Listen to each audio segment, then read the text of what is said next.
Hello, guys. Hello, and welcome once again to the Young Entrepreneur Mindset Podcast. I am your host, Angel, and thank you guys for joining this podcast. If you're listening to the audio download, thank you for taking your time to download this audio, whether it's on Spotify, Pandora, uh, all those platforms that you anywhere you could get your podcast.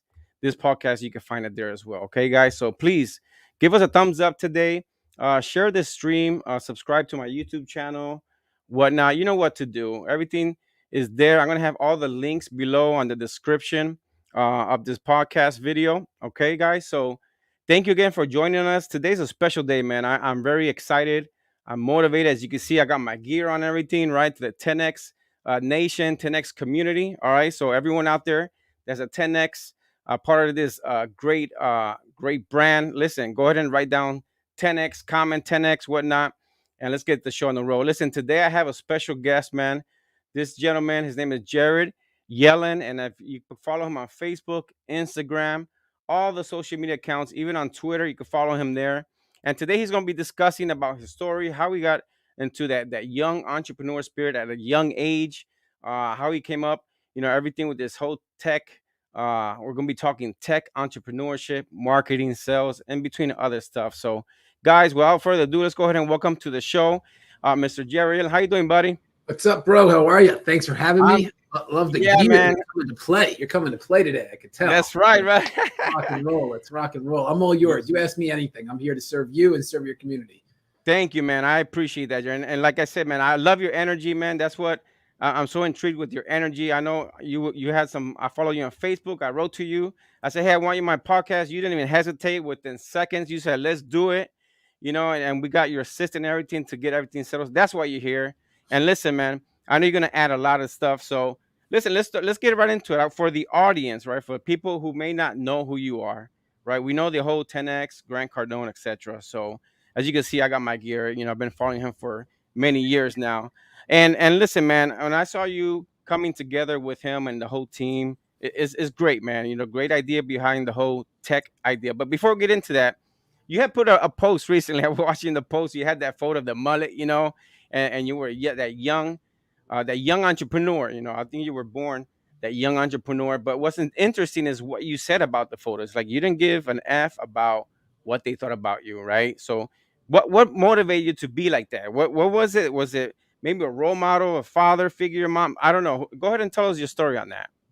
Yeah. So what motivated the hairdo was my dad had a mullet too. And I'm like, I want to be like my dad. He was back in the day, he was huge, like muscular, and he had just a lot of presence to him. Like, and he'd walk into a room, he would just command attention. And it was his physique. Like he was very disciplined in the gym. So right when I was young, I'm like, I want that presence. And so I got the mullet, and I very early on in life just stopped caring what anyone thought, like very early on. Yeah. That level of certainty, it's just undeniable. And that if someone's like, what's the one thing that has allowed you to get to where you are? I have zero concern about what anyone thinks about me. Like, I don't care what my wife thinks. I don't care what my mom thinks. Like, when I do everything, it's with the right intent. And if someone challenges it, it doesn't bother me because it always is the right intent. It's always pure.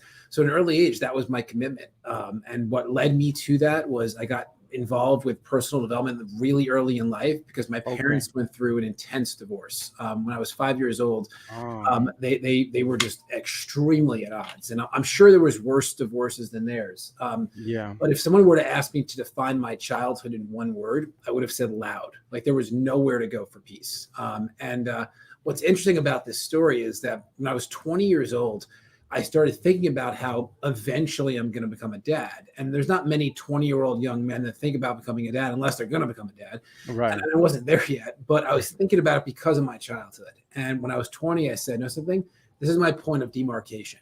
Like I can make decisions starting right now that will forever change the trajectory of my children's life in the future. And and one of the things that I realized when I was defining what it meant to be a dad for me was freedom. It was so interesting Mm. where I was. I was 20 years old. I was at this like coffee shop, and I was sitting there, and I was like literally just like introspecting on like, what does it mean to be a dad? What does it mean to be a dad? And that word showed up, and it gives me the goosebumps even when I share the story. And I'm like, what is freedom? Like I never even thought about that word. So I Yeah. took out my laptop and I just started writing. And 30 minutes went by, and I had 7 pages of content written out, and there was 12 categories of freedom, everything from health to geographics to economics and career. And then I started Wow. reading what I wrote, and it was wild, Angel. I realized I don't know one person that has this life. And that was the moment where I committed to doing what no one else that I know had ever done to produce what I now have. So 17 years later, I'm 37 now. I'm a dad. I have a 5-year-old beautiful daughter and a Yeah. little rock star son, happily married, and we have that freedom. I went all in heavy and hard on entrepreneurship. I just did not stop. You And did I not don't look stop. back. I don't care what people think. I don't get Yeah. realistic about results. I just commit. I have a very clear outcome that I'm striving for.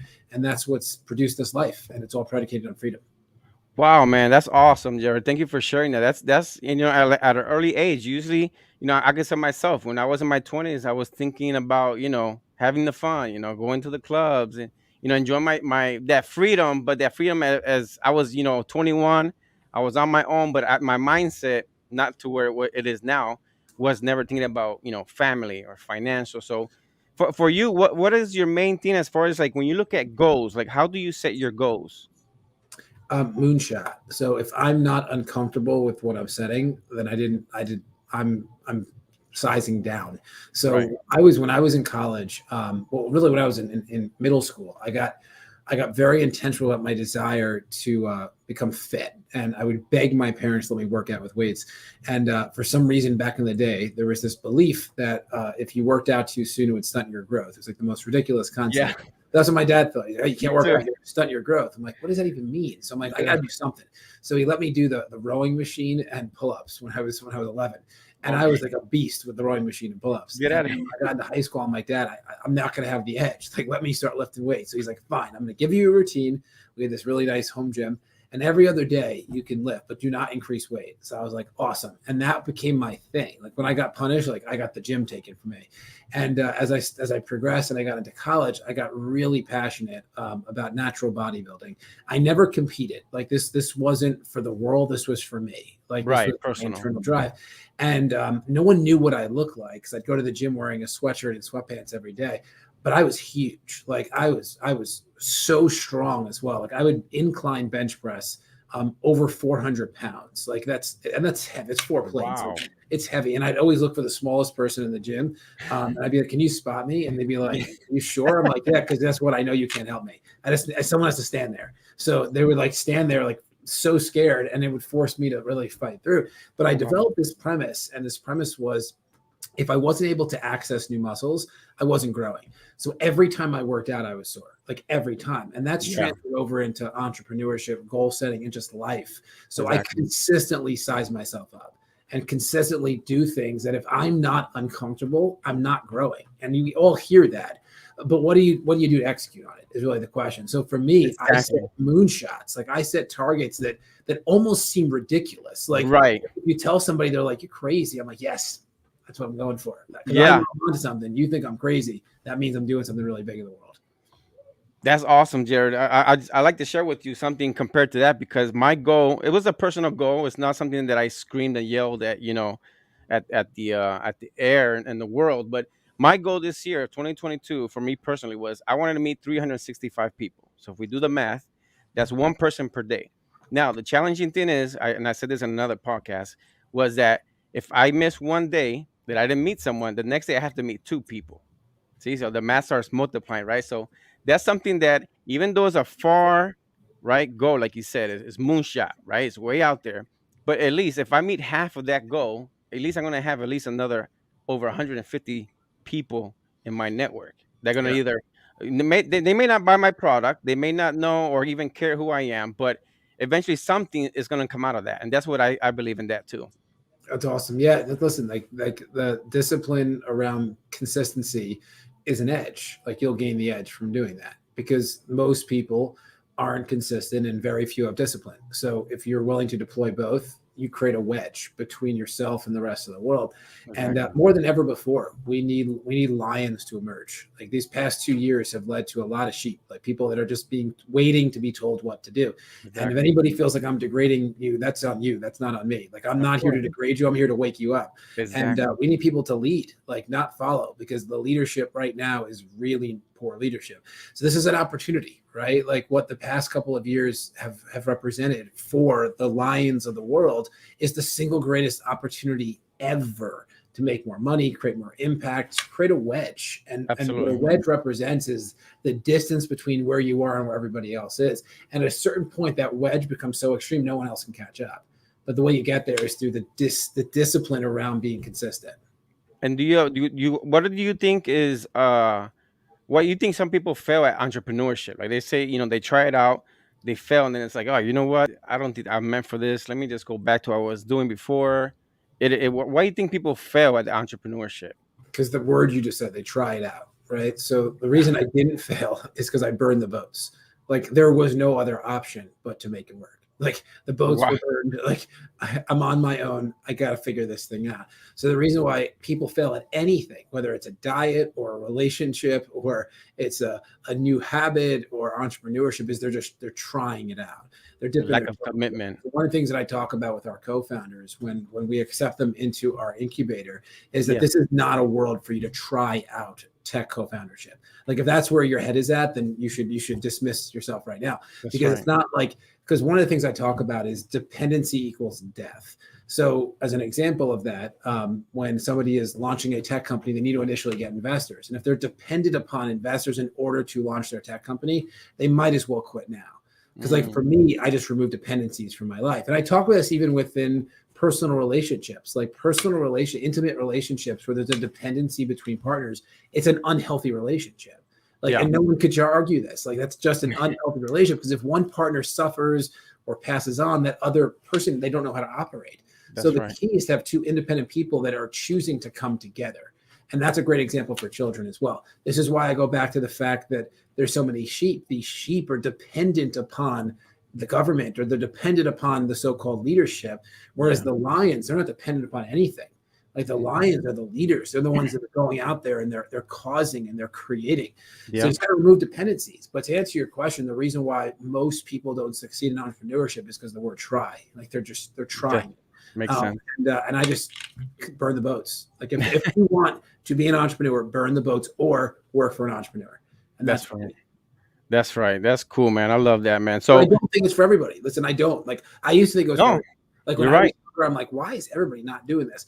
Until like I was fully immersed, and there was like dark nights and scary moments and really uncomfortable situations I was in. Yeah, I'm like, this is why it's not for everybody. that's Like this right. is why. But for the people who it is for, you can't try. You just got to burn the boats and go for it. That's true. That's true, man. And as like I say, you have to put in a lot. You have to put in the time. I believe put in the time. I tell my wife, I say, look, if I sleep 6 hours, I got another 18 hours. So I'm gonna work 18 hours as an entrepreneur because I'm doing it for me. I'm not working to sell my time for in exchange for currency. So that's awesome. Now let's get into that 10x incubator, right? Because first of all, I'm curious. How did you pitch the idea to Grant? Let me take a step back. So, like, how did this even? What's the genesis of it before we even Okay. go there? So, I've been an entrepreneur now for over 17 years. I've had a really good run. I've also had some beautiful learning experiences as well. I'm what you call a non-tech tech founder. So what that means is Okay. there's not an engineering bone in my entire body. I know how to write marketing copy and I know how to sell. 10 years ago, I launched a company called Synduit, and the vision Yeah. for Synduit was to build the simplest marketing software in the world and then pre-populate that software with content for every major industry and then sell the software to small business owners to use. And in my mind, this was brilliant, like the first done for you marketing department inside of a tech product.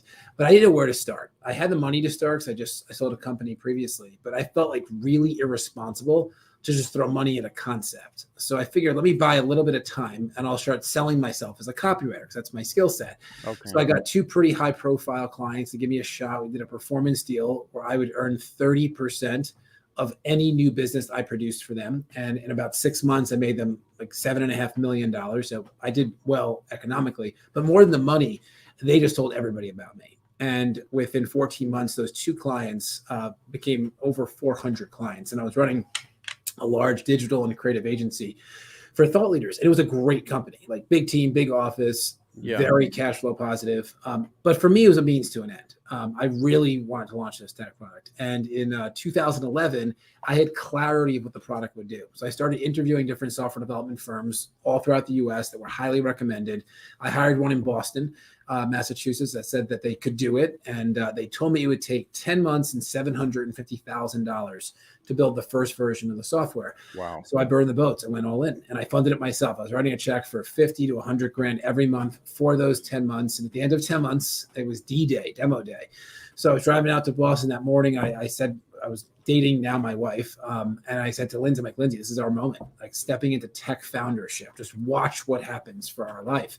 And I drive out to Boston. I get to the office. They walk me to this beautiful conference room overlooking the city. And they're like, Jared, we're so excited to have you here. And I'm like, oh, trust me, you're not more excited than I am. Show me what you got. And they said, great, well, we have some good news for you. And I'm like, oh man, you have some good news. That probably means you have some bad news too. I'm like, well, show me what you got. Let's see it. Yeah. I was so excited. They gave a demo and the demo was so damn good. And then it ended. It was 2 minutes and 12 seconds long. It ended. And I'm like, where's everything else? Like, that was like, I don't know, 8% of what I thought. Like, where's everything else? Yeah. So they're like, well, that's the some bad news. The some bad news was we just miscalculated what it was going to take. So I'm like, all right, what's the damage? And they said, we need at least another 18 months and $1.5 million. And in that moment, I became a statistic angel because that's a very common story for the non-tech founder who just doesn't know what they just don't know. And it was so interesting when I think back to the moment. It would have been extremely normal to be mad or sad. Like those were extremely normal emotions. But for some reason, I was neither. I felt blessed. I'm like, this is happening for me, not to me. This is part of my story as an entrepreneur. And what I realized was that in my life, I'm going to find a way to make the technology industry safe because that didn't feel safe to me. It didn't feel safe to my team. It didn't feel safe to my family. Like it didn't feel safe to anybody. Yeah. The second thing that happened was I met somebody. So we had 35 engineers on our team at that time that we hired through this Boston firm. And one of them is a gentleman named Mani. And before Mani was working with me, he lived in India. And when he lived in India, he started his own software development firm out of his parents' 150 square foot apartment. And 3 years later, he had 100 employees. So outside of being a strong engineer, he's a really good manager and mentor to engineers as well. He sold that company at the end of 2011 to move to the US in 2012. When he moved to the US, he was living on the end of my street where my original office was in Englewood, New Jersey. So he could have been anywhere but there. We never would have met because when he arrived, he had no money, he had no bike, and he had no car. But because he was in such proximity, we met. His apartment building was here. My office building was here. And in between the two locations was a coffee shop, a small little coffee shop that I never went to before. And for some reason, on a Tuesday morning, I'm like, I'm going to get a cup of coffee today. So I walk over to the coffee shop, and I also don't small talk. So you can put me on a stage in front of 40,000 people with zero prep, and I can speak the whole day. But the second I'm in an elevator with one person, I'm looking down at my phone. Like, I just don't small talk. I just don't do it. And for some reason on this Tuesday morning, I'm like, I want coffee, and I want a small talk. And luckily, Mani was online with me. We started talking. And I learned about him, and I'm like, how long have you been here for? And he's like, 2 days. And I'm like, what are you doing for work? And he's like, I haven't found anything yet. I'm like, yes, you did. So I called up the firm in Boston. I'm like, I found my guy, hire him because I couldn't do it because of his visa, hire him and put him in my office. So they did. And it gave me a chance to build rapport with him and trust. And once that was established, I knew this was my guy. I ended my relationship with the vendor in 2014, and Mani became my full-time CTO that day. And it gave me the chance to really do Synduit right. And we began to build our own team, our own software development team in the US, in Canada, and then we hired 12 people in India as well. And when you're in tech, if you could figure out India, you're in great shape. It's just very hard to figure out India unless you have Mani, who hires his friends and his family, which was amazing. The only downside was they were all contractors. And hiring contractors or retaining them anywhere is hard. But in India, it's almost impossible because contractor income is not recognized by banks. So as a result, they can't get personal loans for anything, houses or cars, like nothing. So eventually they quit. And I wanted to solve this for their quality of life and for my retention. So in 2017, I set up a company in India that I own just so I can employ these 12 people. And once I got it set up, I'm like, that was a lot of effort to hire 12 people. Let's use it as a recruiting tool. So we did in about 45 days. We had almost 25 engineers. We doubled the team. And that was my catalyst for Synduit. So today, Synduit has over 40,000 active paying users on the platform across 30 industries. We did it. We built the simplest marketing software in the world and pre-populated it with content for every major industry. But the real magic of the story, because I'm going to get to your original question, which is where did Grant Cardone come in? Yeah, no, I love it. I love it. Yeah. Is what happened in April of 2020. So in April of 2020, I woke up one day and I realized I'm officially obsolete at Synduit, which should be every entrepreneur's dream. So I was happy about that. But I'm like, what's next for me? I'm 35 at the time. I have two beautiful young children. I'm happily married. Our life is pretty set because of Synduit. And I started thinking to myself, what's next? And all that I could see was that moment where I was unsafe, that moment when I'm like, I'm going to make the technology industry safe. And I declared that this was my moonshot. This was my moonshot time.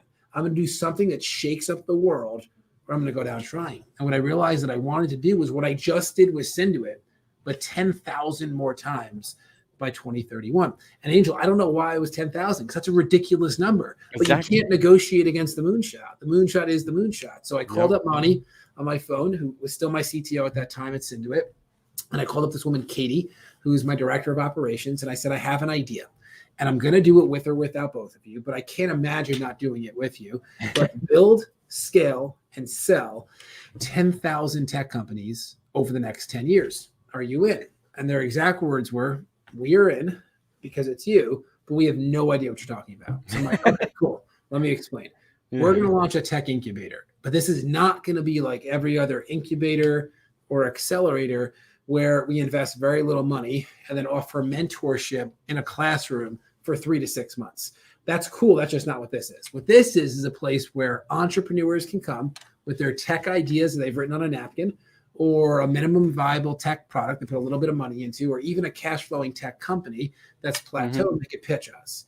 And when they pitch us, there's 4 things that we're going to look for: the right person with the right idea in the right market and the right business model. And when those 4 things are present, we will co-found a company with that person. We'll both take equity in the company so our values are perfectly aligned. And then we build the entire company at cost. Software development, go-to-market, sales, customer support, legal, fundraising, financing, bookkeeping, everything in order to build, scale, and sell the company. And about 99% of the initial cost for the minimum viable product is at cost in India in a company I've owned since 2017. So the risk is low and the cost is low. So in June of last year, June of 2020, actually, we opened up our doors for the portfolio. And since then, we've had over 14,000 people submit their tech ideas. So from around the world, literally from around the globe. Of the 14,000, we've had about 600 of them pass the first round to actually pitch us, which is kind of like their Shark Tank moment. And then of the 600-ish, we said yes to over about 127 companies right now. So 127 companies in our first year, which is actually more remarkable than 10,000 in 10 years, because this is the year to figure it out. Like, how do you do like bookkeeping at scale, go to market at scale, biz dev at scale, customer support at scale, software development at scale? Like, how do you do these things times 127? And we figured it out. One thing I want to make sure everybody is aware of is we are not playing law of averages. So what that means is we're not just launching a lot of companies and expecting a couple of winners. Everything we say yes to, we see a path to build, scale, and sell. My certainty comes from 2 things. One, our criteria is extremely strong. The second thing is we're vertically integrated. We've built a network of angel investor networks that invest in our deals. We have a very interesting crowdfunding platform built on the blockchain, so we can sell perpetual use license to early stage tech. We're setting up a fund as we speak. So we have all these vertical integrations, but here's what I've learned. And this is where Grant Cardone comes in. I learned how to get attention and how to keep attention. And there's 3 steps in the process. The first is declare your moonshot. So for me, it's build, scale, sell 10,000 tech companies over the next 10 years. The second thing that I did is I took what I call maniac action. So what maniac action means is you take so much action so quickly that anyone that's watching you, they think you're crazy and onto something at the same time. They don't know what to think. And the third thing is you talk about what you're doing incessantly, as if it's already happened. And that's what I did. And as a result, I have a ton of attention. I have attention from athletes and celebrities, Silicon Valley, private equity, venture capital, big tech, billionaires. And one of the people we got the attention of unintentionally was Grant Cardone. And he heard about me about 9 months ago. And he's like, this dude is crazy or he's on something, but I got to meet him. And I live in Florida. So he invited me out to his office. And I didn't know Grant at all. Like I knew of him, like the way that 50 million people did, but I didn't know him personally. Right. And I was definitely not going to do a deal. That wasn't even on my mind. I was just going to meet him. And we met and we ended up speaking for about 4 hours that first time. And we really hit it off. Like our values are aligned, our desire to create an even playing field. And about an hour into the meeting, Angel, he said to me, Jared, that chair you're sitting in right there, my sales team sells that chair for $100,000 an hour. And when somebody pays it, I put the money in my foundation. He has a foundation to help children that don't have a father figure because he didn't have a father figure. Yeah. And once they pay it, they can come out to the office and they have an hour with me to do whatever they want. They can pitch me. They can ask me for advice. We can have lunch together. Like it's their hour. And here's what I know to be true. You didn't spend $100,000 sitting in that chair because I invited you here. And you're not asking me for anything. You're not asking me for advice. You're not asking me for money. Like you're not asking for anything. So I'm going to ask you for something. And he stood up. So I stood up too, just instead of being socially normal. Yeah. Put his hand out and he said, I want to invest in what you're doing. And I want to support you to build, scale, and sell 10,000 tech companies over the next 10 years. And it made sense to have him get involved as an investor and as a partner in the venture. Because what we're doing in the technology industry prior to Grant has never been done before. I mean, there's never been a company that can literally take a napkin and turn it into a tech company. Like it just never happened. And what Grant has from a platform perspective, from an attention, from an audience perspective is also very unique. So when you bring that together, it's what we call disruption. And that's what we're doing. We stand to democratize the technology industry because right now, the vast majority of tech, it resides in Silicon Valley in California, which is the most pretentious place in the world to be. Because if you don't have the right skin color, right ethnicity, right gender, right pedigree, right college, right bank account, right everything, you can't even buy a cup of coffee there. Exactly. And I just stand against it. We have founders in a village in New Zealand, all across the US, literally from around the world. Because what we don't care about is where someone's been or even where they are. All we care about is where they want to go. And when the right person shows up, with the right idea and the right market and the right business model, we give them a shot. So that's what we're up to. That's where Grant came in. The reason why Grant stood up is a great lesson for anyone that wants to attract anyone that you would consider to be like a step up. The reason why he stood up and put his hand out and said, I want to partner with you is because I had leverage. And that might sound like crazy. Like, how do you have leverage over Grant? I had leverage because he knew that I was doing this with or without him. And he knew he couldn't do it without me. And that's cool. And if you want to get anyone's attention, like anyone, because we give people pitches ideas all the time. They're like, oh, like my go-to-market strategies, I'm going to get Gary Vee to promote this. I'm like, how do you have leverage over Gary? They're like, well, I don't. I'm like, well, then he's not going to promote it. They're like, well, how do I get leverage? I'm like, that's up for you to figure out. But what you got to do is you got to let him know I'm doing this with or without you, Gary, and you can't do this without me. Let's go.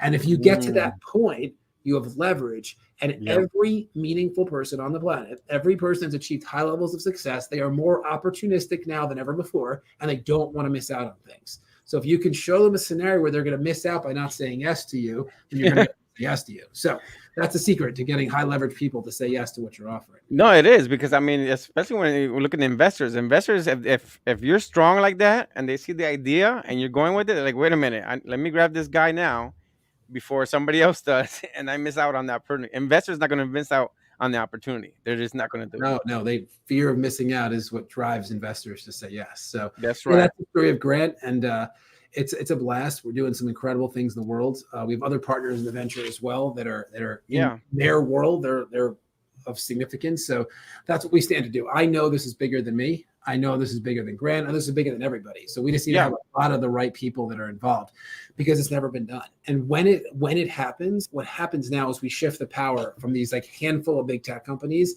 and we democratize it across 10,000 of them. And that's really inspiring. It is. So when they go to that website there, they submit their ideas, right? There it has to be a tech idea. Now, when you talk about like the tech idea, this is, for example, maybe someone that's watching this now and they don't know what exactly tech. Could it be an app? Could it be a website, etc., something like that? Yeah, so it's we're very diverse in what we're building, but everything from apps to social media platforms to membership, like subscription-based SaaS products, to business technology, to country technology, Okay. to marketplaces. It just has to be tech, and it's not a website. It's something that we can build IP in, and then we can, as a result of that IP, start selling it as a subscription or collecting data, and that data has a meaningful value associated with it. And then we go on a journey Exactly. to build, scale, and sell. Perfect, man. That sounds awesome. So the next 10 years, 10,000 tech companies, 10x incubator. And so when everyone, if you're listening right now, guys, go to that website there. I'm looking at the page right here. It has all the information. Very simple. You submit your idea. Now, Jared, what would be like the wait time? Is it depend? I know you probably guys getting swamped like with millions of people submitting their ideas. What's the way? Maybe the wait Yeah, time that no, someone we submits work through a it. tech. Yeah, we don't let people wait if they got great ideas. But the way the process works, you fill out a written application. It's free. The idea review committee reviews applications in real time. If we see potential, we invite you to our show. We have a show called 10x Tech Tank. It's a daily show, Monday through Friday, 8 p.m. Eastern Standard Time, 5 Pacific Time. This is like Shark Tank. It's just cooler. Yeah, I seen that every It's night on YouTube. Shark Tank's great. Like I love Shark Tank. It's the American dream. It's giving people a chance. But the thing with Shark Tank, for the most part, the people that are pitching their ideas, they're not changing the world. These ideas, like Scrub Daddy, is a really awesome sponge, but like your life is as good with or without Scrub Daddy. Whereas the stuff that we hear on our show, it's like game changing technology. Like it Yeah, is it is. off the charts technology. So if we see potential, we have you pitch on the show. The show gets picked up by tens of thousands of people for every episode. On the show, we decide whether or not we want to move into due diligence with you. If Exactly. yes, we spend about 60 to 90 minutes together with a number of the executives on our team virtually to really start digging into those four things: person, idea, market, and business model.